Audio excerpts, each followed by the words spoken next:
The Onceless didn't start out as a villain. He was just a dreamer with a knitting machine and a desire to succeed. So how did his story spiral into environmental ruin? This isn't just a cautionary tale. It's a blueprint for how good intentions can lead to disaster when unchecked by conscience. We meet him as a young man, driving his wagon into untouched wilderness. His knitted thneed is harmless at first, soft, adaptable, almost charming. But each innocent compromise, each silenced ethical hesitation, leads him further down a path he never intended. The story unfolds not with dramatic evil, but with gradual surrender to efficiency, profit, and self-delusion. By the time the last truffler tree falls, it's clear. No one sets out to destroy the world. They simply forget to stop. The truffler forest didn't just welcome the Onceless, it overwhelmed him. Sunlight filtered through candy-colored tufts in a way that made the air seem thicker, sweeter. The barbaloots crunched bright fruits underfoot, their fur coated in pollen, while hummingfish sent up spray from a stream so clear it reflected clouds like a second sky. This wasn't just scenery, it was sensory intoxication, the kind of abundance that makes visitors feel both awe and a dangerous sense of possibility. His knitting machine seemed quaint at first among the ancient trunks, yet within weeks the first thneed sold created feedback he couldn't ignore, profit as its own justification. Psychologists call this the abundance paradox. When resources appear limitless, the brain struggles to register depletion. The Onceless' initial wonder twisted into something sharper with each order fulfilled. His justification? No one's stopping me. By the third month, gaps appeared where trees once stood.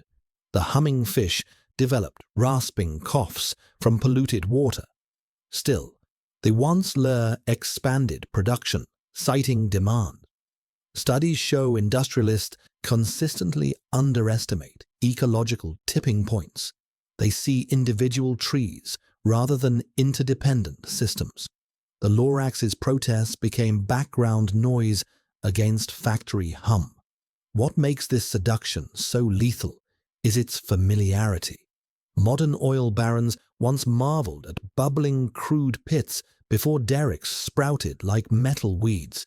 Tech pioneers gushed about connecting humanity while ignoring data mines consuming megawatts. The Onceless' story isn't unique. It's the default. When the Lorax first speaks, it isn't anger in his voice, but resignation. He's seen this before. The turning point comes quietly, not amid roaring chainsaws or collapsing trees, but in the casual wave of a hand. The Lorax appears in a swirl of orange fur, an irritant at the factory's edge. His words aren't complicated. I speak for the trees, which you seem to be chopping as fast as you please. The Onceless doesn't argue. He shrugs. Business is business, he says, as if morality evaporates in the face of market logic. Studies on industrial rationalization show this pattern repeats globally. CEOs reframe harm as necessity. Oil spills become operational incidents, layoffs, restructuring. The phrase, business is business, functions like a psychological trapdoor, allowing decision-makers to fall through into a world where consequences don't stick. Cognitive dissonance papers describe how executives separate personal ethics from professional actions, compartmentalizing until empathy feels irrelevant. The factory expands, axes flash faster. When the Lorax returns, voice rougher, stance wearier, the Onceless doesn't even look up from his ledgers. Neuroscientists identify this as attentional numbness. Prolonged exposure to warnings dulls response. It mirrors how fossil fuel lobbyists now pass climate reports without flinching. Destruction becomes mundane before it becomes irreversible. Then comes the last truffaut. The onceler hesitates, but only briefly. His hands know the motions too well. The thud of its fall echoes differently, not another notch of progress, but an ending. Modern parallels emerge in rainforest clear-cuts documented by satellite, where executives sign permits for just one more tract until none remain. The onceler's moment of no return wasn't the first tree, nor the 100th. It was the first time he chose not to listen. At first, the barbaloots simply grow thinner. Their bellies, once round with juicy truffaut fruits, now show ribs beneath brown fur. Then comes the mass migration, whole families trudging single file over hills with empty paws and hollow eyes. Soon after, the swomy swans' morning songs stop mid-note when smog coats their crimson throats. The hummingfish last longest, gasping in sludge-choked ponds until their gills fuse shut. Their absence creates jagged silences where life once thrived. Ecologists call this a trophic cascade, the unraveling thread pulling ecosystems apart. The World Wildlife Fund reports similar collapses in Borneo, where palm oil deforestation starved orangutans and collapsed river food chains. A 2022 study in Nature showed 69% of biodiversity loss traces directly to industrial habitat destruction. The onceler rationalized these losses as regrettable but necessary, until the forest revealed its hidden economy. Without truffaut roots, the soil crumbled into his machinery. Without humming fish nibbling algae, the rivers clogged with scum. Modern parallels unfold in real time. Brazilian soy farms displace jaguars, triggering overpopulation of capybaras that devour crops. Australian mines drain aquifers, causing wetland bird colonies to abandon millennia-old nests. Like the onceler, corporations tally immediate profits while ignoring the debt, until systems collapse under their feet. The final grey landscape arrives not with a bang, but with exhausted acceptance.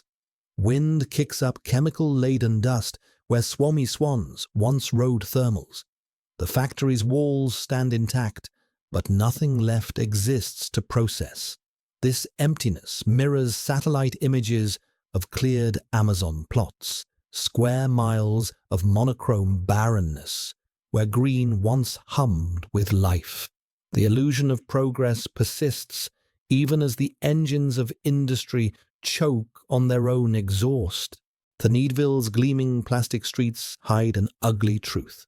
Neon-lit advertisements boast pure, fresh air sold in bottles, while synthetic lawns unfurl in identical squares under a perpetually hazy sky.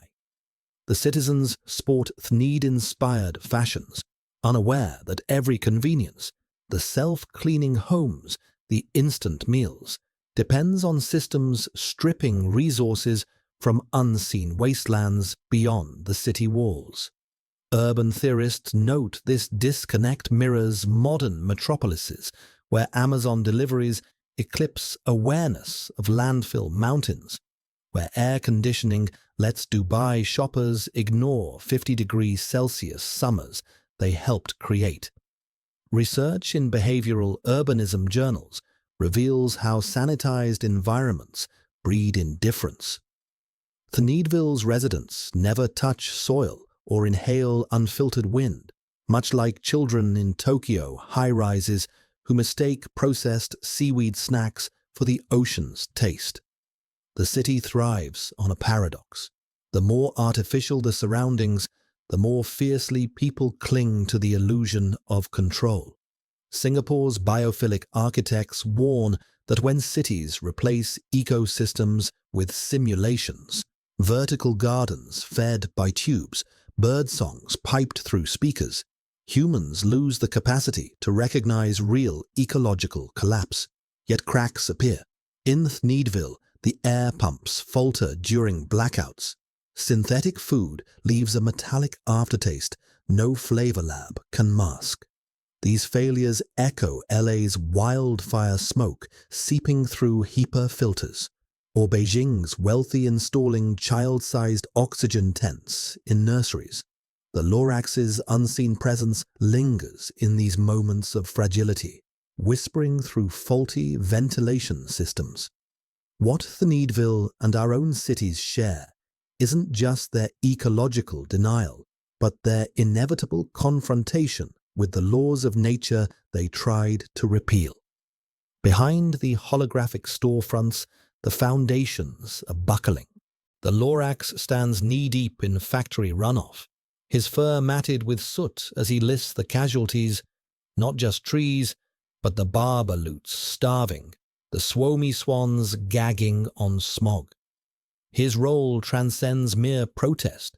He embodies the legal concept of natura rights, where ecosystems possess intrinsic value beyond human use. In 2008, Ecuador became the first nation to grant constitutional rights to nature, followed by New Zealand granting personhood to the Whanganui River. Yet the Wansler dismisses these interconnections, reducing the Lorax to a nagging symbol rather than a proxy for life itself.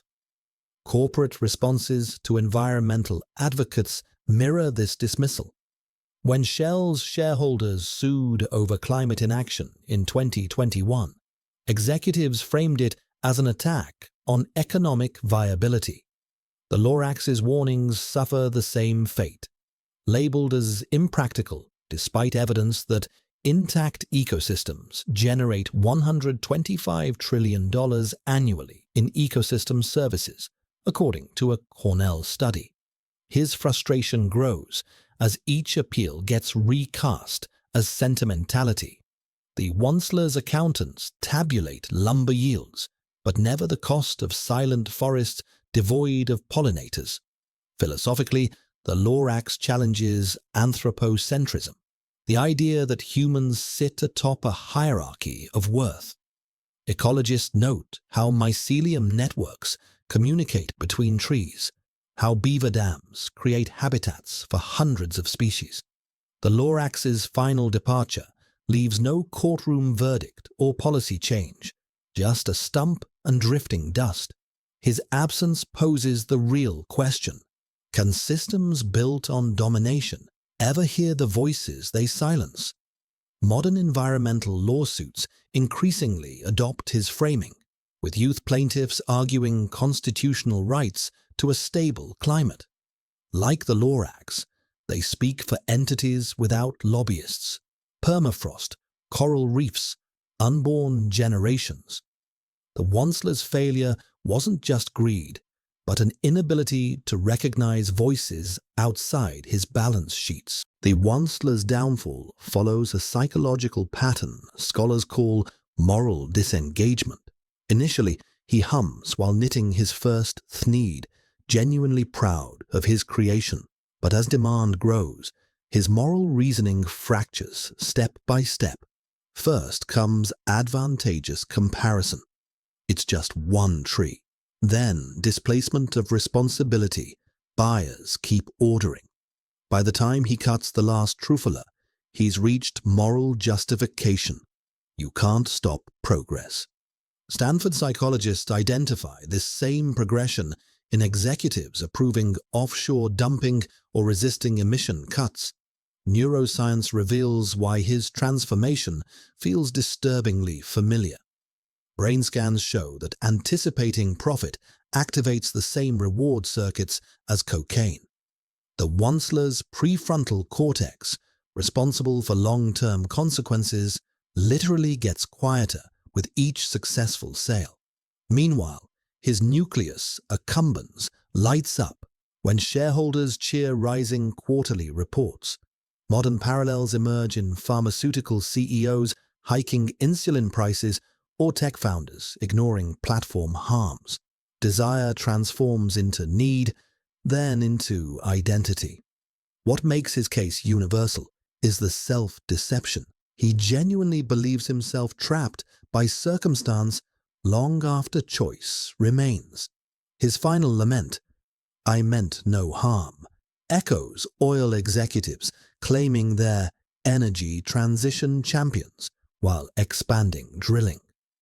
Studies in organizational behavior show leaders reframe destructive decisions as inevitabilities rather than choices. The stump where the last truffler stood serves as a mirror. It reflects our own cognitive traps, how easily we rationalize flying across continents while sorting recycling, how comfortably we accept there's no alternative to destructive systems. The Onceler's tragedy exposes humanity's dangerous talent, our ability to destroy what sustains us while convincing ourselves we had no choice. His outstretched hand, holding the seed, trembles not just with regret, but with the terrifying knowledge that redemption requires breaking patterns wired deep in our brains. The Lorax's whisper of "unless" lingers like the last leaf on a barren branch, not an ending, but a question. That single seed he leaves isn't just hope, it's responsibility condensed into something small enough to hold, yet heavy enough to change everything. This story was never about doom.